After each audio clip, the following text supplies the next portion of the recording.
শুভ সকাল বন্ধুরা, মিষ্টিস ফ্যামিলির একটি নতুন ব্লগে তোমাদের সবাইকে অনেক অনেক ওয়েলকাম। আশা করছি তোমরা সবাই ভালো আছো আর আমরাও ঠিক আছি। আজ হলো বুধবার আর ঘড়িতে এখন সময় হচ্ছে সকাল 7টা মতো। আর এখন থেকেই কাছে দূরের আমার সমস্ত বন্ধুদের সাথে নিয়ে ব্লগটি শুরু করলাম। তোমাদের সবাইকে আমার ব্লগের সঙ্গে থাকার জন্য অনুরোধ রইল।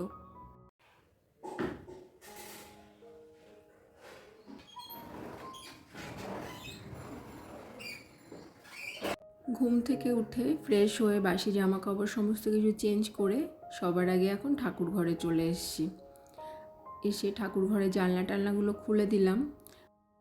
আর এখন ঠাকুরের বাসনপত্রগুলো বাইরে রেখে ঘরটা মুছে নেব। ছেলে ঘুমোচ্ছিল তো ওই জন্য ঠাকুর ঘরের কাজটাই আগে করে নিয়েছি। আর তারপরে না একটু ছাদেও গেছিলাম, ছাদের গাছগুলোতে জল টল দিয়ে তারপরে চলে এসেছি। 7:30টার মতো টাইম হয়েছে আর রোদের তাপ দেখেছো, মানে প্রচণ্ড পরিমাণে রোদের তেজ। তো বারান্দার ওই জায়গাটা একটু ঝাড়ু দিয়ে নিলাম, ওখানে না আমি বালিশগুলো একটু রোদে দেব। আর ওখান দিয়ে আমি দেখছিলাম যে নিচে আমাদের তো অনেকগুলো নারকেল গাছ আছে, তা যে কাকুটা ডাব নিতে আসে আমাদের বাড়িতে, যার কাছে আর কি ডাব বিক্রি করা হয়, উনি দেখো কত সকালে এসে সব গাছগুলো থেকে ডাব পেড়ে এখন নিয়েও চলে গেল।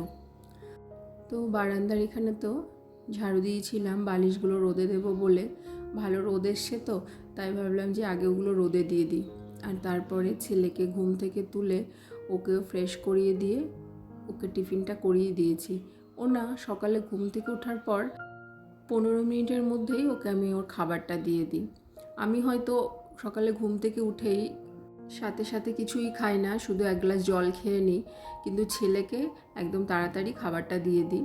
অনেক বাচ্চাদের দেখেছি তাদের মায়েরা বলে যে ঘুম থেকে ওঠার আধা ঘন্টা পর বা 40 মিনিট পর খাওয়াই, কিন্তু আমি আমার ছেলেকে একদম ব্রাশ ট্রাশ করানোর 10-15 মিনিটের মধ্যে খাবার দিয়ে দিই।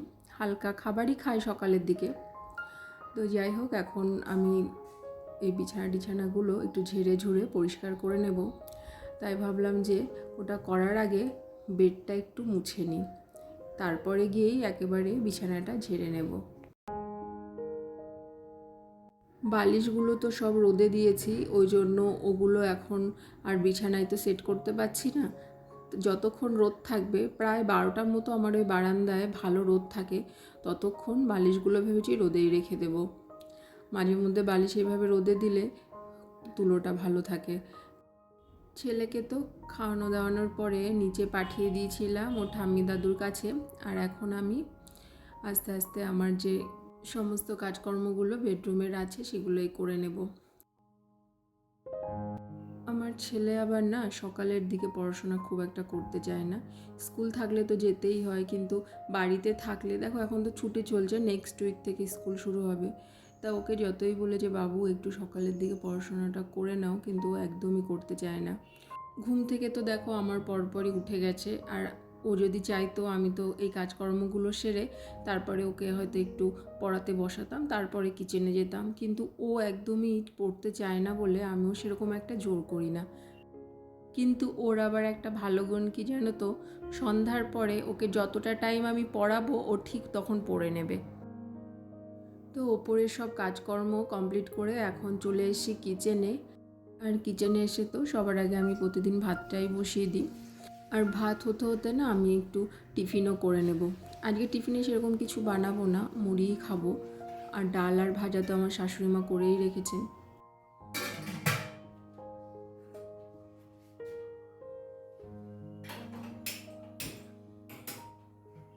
ভাত বসিয়ে দিয়ে দুটো ডিম সেদ্ধও করে নিয়েছি, ছেলেকে একটা দিয়েছি আর আমি একটা নিয়েছি মুড়ির সঙ্গে খাওয়ার জন্য। আগে তো সকালবেলা উঠেই, মানে শীত যখন ছিল তখন একটু চা খেতাম 1 কাপ, কিন্তু যখন থেকে গরম শুরু হয়ে গেছে না, আমি একদমই চাটা বন্ধ করে দিয়েছি সকালে ঘুম থেকে ওঠার পর তো 3-4টে আমন্ড খেয়ে নিই। আগের দিন রাতে আমি ওটা ভিজিয়ে রাখি, আর তারপরে তো সেরকম কিছু খাওয়াই হয় না। তো মোটামুটি কাজকর্মগুলো কিছুটা গুছিয়ে নেওয়ার পরে গিয়ে আমি ব্রেকফাস্টটা করি প্রতিদিন। তো দেখো এই যে এখন যা যা রান্না করব সেগুলো গুছিয়ে নিচ্ছি। ভাত তো হয়ে গেছে, আর আজকে আনা হয়েছে কই মাছ আর কিছুটা সলিড চিকেন। ছেলে কদিন ধরেই বলছিল যে মা একটু চিকেন পকোড়া বানিয়ে দাও। এই সানডেতে তো বাড়িতে চিকেন করা হয়নি, তাই আজকে একটু সলিড চিকেন আনা হয়েছিল 500 মতো চিকেন পকোড়া করার জন্য। তাই মাছটা ভাজার আগে ওটাকেই না ভালো করে সমস্ত কিছু দিয়ে ম্যারিনেট করে রেখে দিলাম। মানে ম্যারিনেট করে রেখে দিলে ওটা বেশি ভালো হয় খেতে, মানে বেশ কিছুক্ষণ রাখলে ভালো হয়, ওই জন্য ওই কাজটা আগেই করলাম। আর এখন মাছটা ভেজে মাছের ঝোলটা করছি, কাঁচকলা, আলু আর টমেটো দিয়ে কই মাছের ঝোল।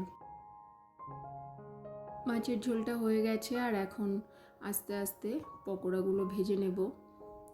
আমার ছেলের পছন্দের খাবার, তো যখন এটা ভাজছিলাম তখন জানো তো ও বাইরে মানে বারান্দায় খেলা করছিল, আর পকোড়া ভাজার গন্ধ পেয়ে ও সাথে সাথে রান্নাঘরে ছুটে চলে এসছে।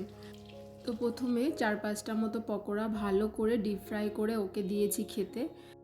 আর এখন বাদবাকি সব পকোড়াগুলো ভেজে রাখবো, কিন্তু ডিপ ফ্রাই করব না। কেন জানো তো, খাওয়ার সময় না আবার আর একবার ফ্রাই করব, আর দুবার ফ্রাই করলে বেশ মুচমুচে হয় খেতে।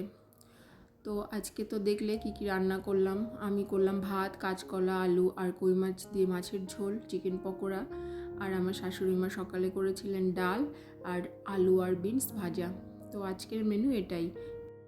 রান্না বান্নার শেষে আর একটা বড় কাজ থাকে, সেটা হলো রান্নাঘর ঠিকঠাক করে গুছিয়ে রাখা। অল্প কিছু বাসন হয়েছিল, সেগুলো ধুয়ে নিয়েছি। বেশি বাসন তো এখন হবে না, বেশি বাসন হবে দুপুরে খাওয়া দাওয়ার পরে।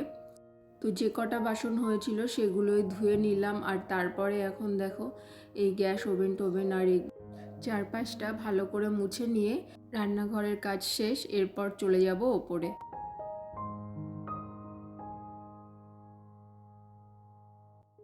দেখো বলছিলাম না যে 12টা বাজবে অমনি এখানে রোদটা থাকে না। তো এখন 12টা 10-15 মতো হয়েছে, রান্না বান্না কমপ্লিট করে ওপরে এসছি। তো আর তা দেখলাম যে রোদ চলে গেছে, তো সবার আগে বালিশগুলো নিয়ে বিছানায় রেখে দিলাম।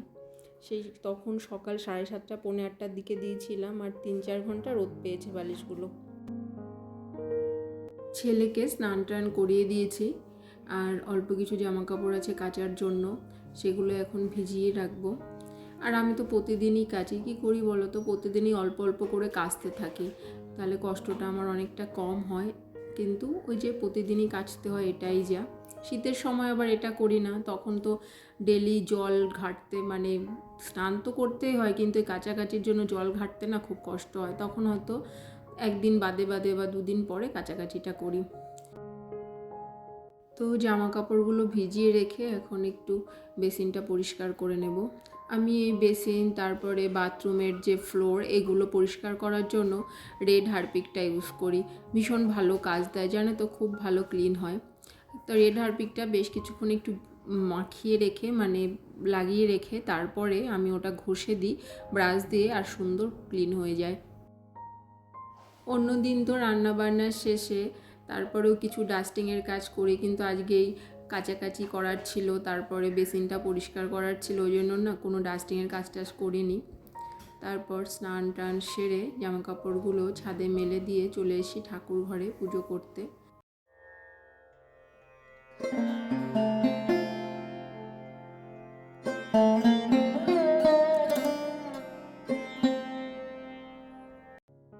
তোমাদের সঙ্গে আবার দেখা হচ্ছে সন্ধ্যাবেলা। ছেলেকে ঘুম থেকে তুলে দিয়েছি, আর ওকে ঘুম থেকে তোলার প্রায় আধা ঘন্টা মতো আগে আমিও ঘুম থেকে উঠে টুটে ঘরটার ঝাড়ু টাড়ু লাগিয়ে দিয়ে আর এখন সন্ধ্যা প্রদীপ দেখিয়ে নিচ্ছি। আর এরপরে আবার চলে যাব কিচেনে, একটু চা করব আমার জন্য। সন্ধ্যাবেলাটায় না আমাদের বাড়িতে শুধু আমি একাই চা খাই, তাও লিকার চা। হাজব্যান্ড তো বাড়িতে নেই, মানে ও থাকলে ও খায় আমার সঙ্গে, কিন্তু বাবা মা আবার সন্ধ্যাবেলায় চা খায় না, ওনারা সকালবেলা চা খায়।